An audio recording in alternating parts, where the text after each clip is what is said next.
السلام عليكم ورحمة الله تعالى وبركاته. مرحبا بكم متابعي العزاز في يوميات محمد الغالي.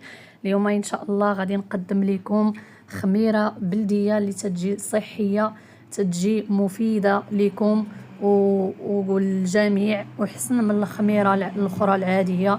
ما كاينش ما احسن من الحاجة الاصلية والحاجة القديمة ديال زمان. ناس زمان ما كان تيجيهم لا مرض لا والو، كانوا تيستعملوا غير هاد الخميره، يديروا بها حريره، يديروا بها الخبز المخمار، كل شيء يصايبوه بهاد الخميره بلديه. عندها فوائد كثيره. المهم ان شاء الله نقدم لكم خميره بلديه، ونقدم لكم خبيزات تيجيو رطبين ورائعين، وواحد البيتزا حتى هي غنشاركها معكم. بسم الله على بركه الله. عندي هنايا البلبوله ديال الشعير رقيقه، الكميه اللي بغيتو نتوما، زليفه، كاس، 2 كيسان، المهم اللي بغيتو. وغادي نستعمل ان شاء الله واحد الكاس ديال اللبن يكون حامض. وهنايا عندي بالنسبه لهذا الدقيق، هذا دقيق القمح عادي مغربل. بالنسبه لكم ممكن تستعملوا اي نوعيه ديال الدقيق والحامض. وعندي هنايا الدقيق الكامل ومطيشه. 3 ديال المكونات، اللبن والحامض ومطيشه. تابعوا معايا الفيديو من الاول حتى الاخر وباش تشوفوا الطريقه كيفاش غادي نحضر هذه الخميره بلديه. بسم الله على بركه الله. اول حاجه غادي نقدم لكم الطريقه الاولى.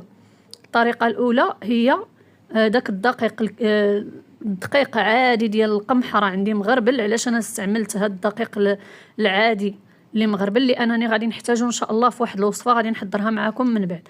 تناخذ ديك الحامضه، تنعصرها مزيان وتنصفيها في الصفايه، و تنوضعها فوق داك الخليط ديال الدقيق ديال القمح. ممكن تستعملوا سبيسيال الا ما عندكمش القمح. وتنضيف ليها الماء تيكون دافئ على حسب عفوا مشى لي حرف السين، على حسب الجو. الا كان الجو بارد سخنوا شويه الماء، كان الجو سخون خليو الماء غير عادي وصافي. وتتحركوه. انا حركته هنايا بالطراب، ممكن تحركوه بيديكم صافي. وجمعتوه بسباتيلا صافي. كما تتشوفوا هذا هو القوام، تيكون جاري، ما تيكونش ثقيل صافي. وتنوضعوه في واحد القرعه زجاجيه. من الاحسن ما ديروش اخوتي العزاز في البلاستيك، لان البلاستيك ماشي صحي مع واحد الحاجه سخونه. مازال فاش تكون في بارده ماشي مشكل. من الاحسن ديروا الزاج، ولا ديروا دوك القلاتي اللي عندكم ديال الطين، من الاحسن. انا ما عنديش، استعملت القرعه ديال الزاج. وبالنسبه للغطاء، ما تتغطيوهاش بالغلاقه ديالها، تتغطيوها بواحد المنديل او ورق، وتتوضعوا ليها واحد لاستيك من الفوق من الاحسن، وباش تتنفس على خاطرها وتتختمر على خاطرها صافي. هنايا الدقيق الكامل تنضيف له اللبن هانتوما كما تتشوفوا، والماء دافي نفس الطريقه. شويه ديال النظافه ضروري نمسحوا شويه الجنيبات باش ما تقولوش راه مرونه وضحكوا عليا. عافينكم الفراولات. المهم صافي. وتتحركوا هنايا مزيان الخليط، تتجانس العناصر مع بعضياتها. وبالنسبه للحامض بالنسبه للبن عفوا، ضروري يكون حامض. حيدوه من الثلاجه واحد 2 ولا 3 ايام وباش تيحمض. عرفتي تيخمر الخميره، تيخمرها مزيان.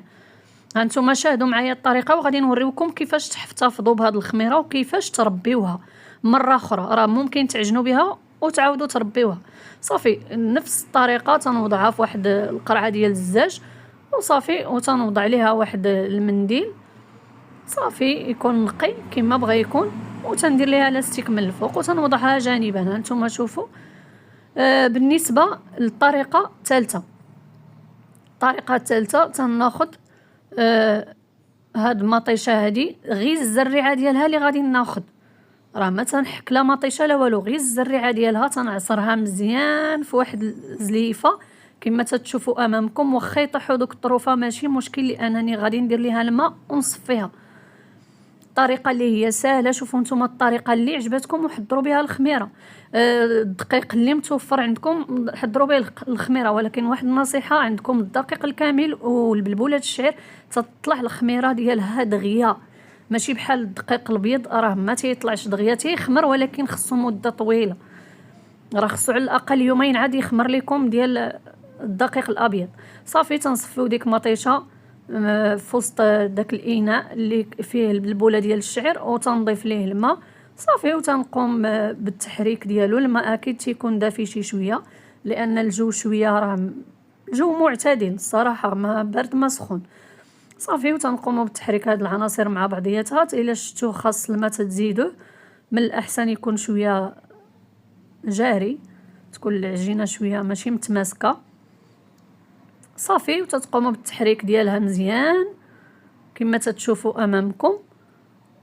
ونفس الطريقه تتوضعوها في شي حاجه ديال الزاج او تتوضعوها في شي حاجه ديال الطين، المهم اللي متوفر عندكم، او البديع، المهم اللي متوفر عندكم، من غير البلاستيك لانه تيكون سخون، والبلاستيك ماشي صحي. حاجه سخونه ديريها في بلاستيك ماشي صحيه.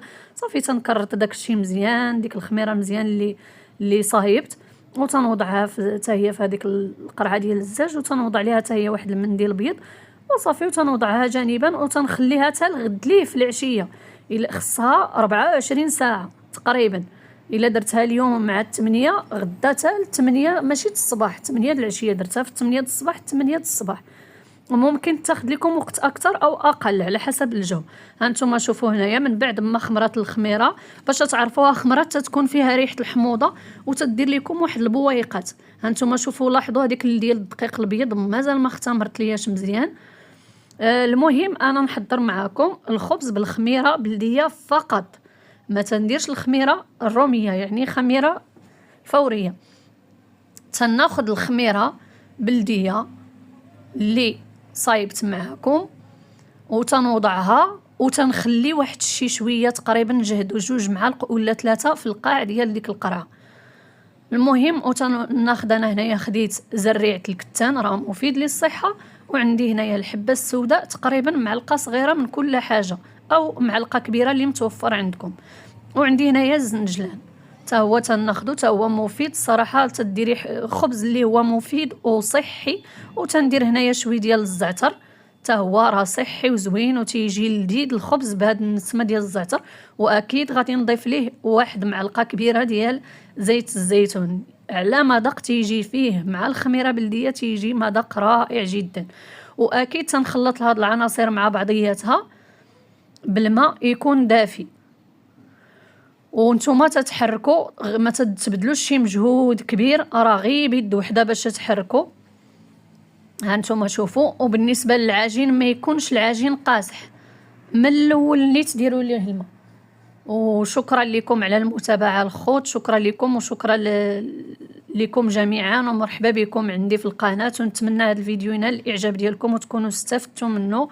بالنسبه لهاد الخميره هذه الصراحه راه زوينه وصحيه، فيها حمض اللاكتيك وتيطهر الجهاز العظمي، اسمحوا لي، وغادي تكون نهايه للغازات اللي تتكون في الامعاء والبكتيريا اللبنيه، تتريح الجهاز القولون وتتعطيك النشاط والطاقه. المهم تنضيفوا واحد شويه ديال الملح وتنحركوا تتحركوها مزيان مع دوك المقادير اللي ذكرت، عاده باش تضيفوا شويه ديال الملح وانتم تقوموا بالتحريك. الطريقه اللي هي سهله ما فيها حتى شي مجهود، ما فيها حتى شي مجهود تتحصلوا على هذا القوام هذا. انا بينت لكم القوام كيفاش تيكون ديال العجينه. صافي وتدهنوها بشويه ديال الزيت من الفوق، وانتم تخليوها ترتاح، تغطيوها بواحد البلاستيكه وتغطيوها بواحد المنديل اللي يكون سخون، تختمر لكم العجينه، تتزاد في الحجم ديالها وتدير واحد البويقات. اذا راه اختمرت. من بعد تتقوموا بالدهن ديال يديداتكم لانها تتلتصق، وتتقرصوها في النخاله او الدقيق ولا اي حاجه متوفره عندكم، او الدقيق الكامل. انا هنايا الدقيق الكامل فاش قرصتها. صافي وتنقرصها. في الحقيقه تتبغي هي تكون غليظه شويه لانها ما فيهاش الخميره الفوريه. بالخميره بلديه تحتاج باش تكون غليظه منين تقرصوها، ما ترققوش العجينه بزاف لانها وباش تجيكم هي هذيك فاش طيب. صافي تتقرصوا هذا العجين، تتقوموا بالتقريص ديال هذا العجين هذا، تقرصوه كامل. انا هنايا تقريبا عطاتني 6 ديال الخبيزات صغيورين، راه ما كبرتهمش بزاف، غير من اللاطا يبان لكم. هزات ليا اللاطا 6 د الخبزات وشاط ليا واحد شويه العجينه ودرت بيه واحد البيتزا. قلت ما كاين لاش ندير الخبزه اخرى في واحد الاناء اخر. المهم هانتوما من بعد ما قرصتو غادي نغطيه ونخليه باش يخمر. على ما يخمر ليا غادي نقوم بهاد تحضير هاد البيتزا هادي اللي تجي سهله وسريعه بهاد العجينه نيت. نفس العجينه راه فيها الزعتر وفيها الزيت بلديه، راه تيكون فيها واحد المذاق رائع جدا. صافي وتنقرصها مزيان من الوسط وتنخلي دوك الجوانب طالعين شويه وتندهنها بشويه لاصوص. ممكن ديروا البصله مشحره، انا درت غير بيتزا مزروبه صافي وفرتت ليها شويه ديال الطون. الطريقه اللي هي سهله جدا، بيتزا مسربيه. تهنيك من ديك شحر دير صافي غير شويه ديال لاصوص. انا راه عندي لاصوص انا كنت صايبتها، راه ما شاركتهاش معكم للاسف، مازال ان شاء الله غادي نشاركها معكم من بعد. واحد لاصوص اللي تحتفظوا بها في القراعي، تجي زوينه، تكون متعدده الاستعمالات، تستعملوها بزاف ديال الحوايج. دابا ان شاء الله كل مره غادي نشارك معكم شي حاجه. وهنايا تتوضعوا شويه ديال الفرماج محكوك. انا هنايا استعملت الفرماج الموتزاريلا والفرماج الاحمر، فاش تخلطوهم بجوج تيجي الصراحه زوين. وبالنسبه للخميره بلديه ممكن تخمروها بالشريحه، بالتمر، بالزبيب، غير ترقدوا الشريحه تترقدوها وتتخمروا بها، تفلحوها هكا على جوج وديروا جوج ديال الشريحات وديروهم في وسط الماء وتفلحوهم، ومن بعد تخمروا بهم طحين. تجي حتى هي زوينه وتتخمر لكم بنفس المده. ممكن ديروا التمر، ممكن ديروا الزبيب، حتى هو راه تيخمر لكم الخميره بلديه. صافي هنايا بيتزا درت فيها شويه الزيتون والفرماج وهذا. شوفوا الخبز كيفاش جا الخبز رائع جدا الصراحه، زوين. جربوا حيدوا عليكم العكز وبعدوا من الخميره الفوريه، وحاولوا تستعملوا الخميره بلديه، راه صحيه ومزيانه بزاف.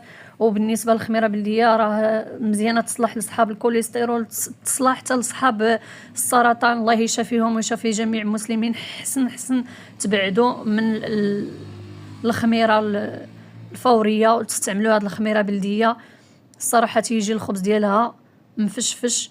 وبالنسبه للخميره فاش تبغي تعاودي تربيها، داك شويه ديال الخميره اللي شط ليا من العجينه ديال الخبز اللي قلت لكم تنخلي هذيك الخميره نيت تضيفوا ليها الدقيق الكامل، من الاحسن الدقيق الكامل ولا النخاله ولا الشعير، المهم اللي متوفر عندكم.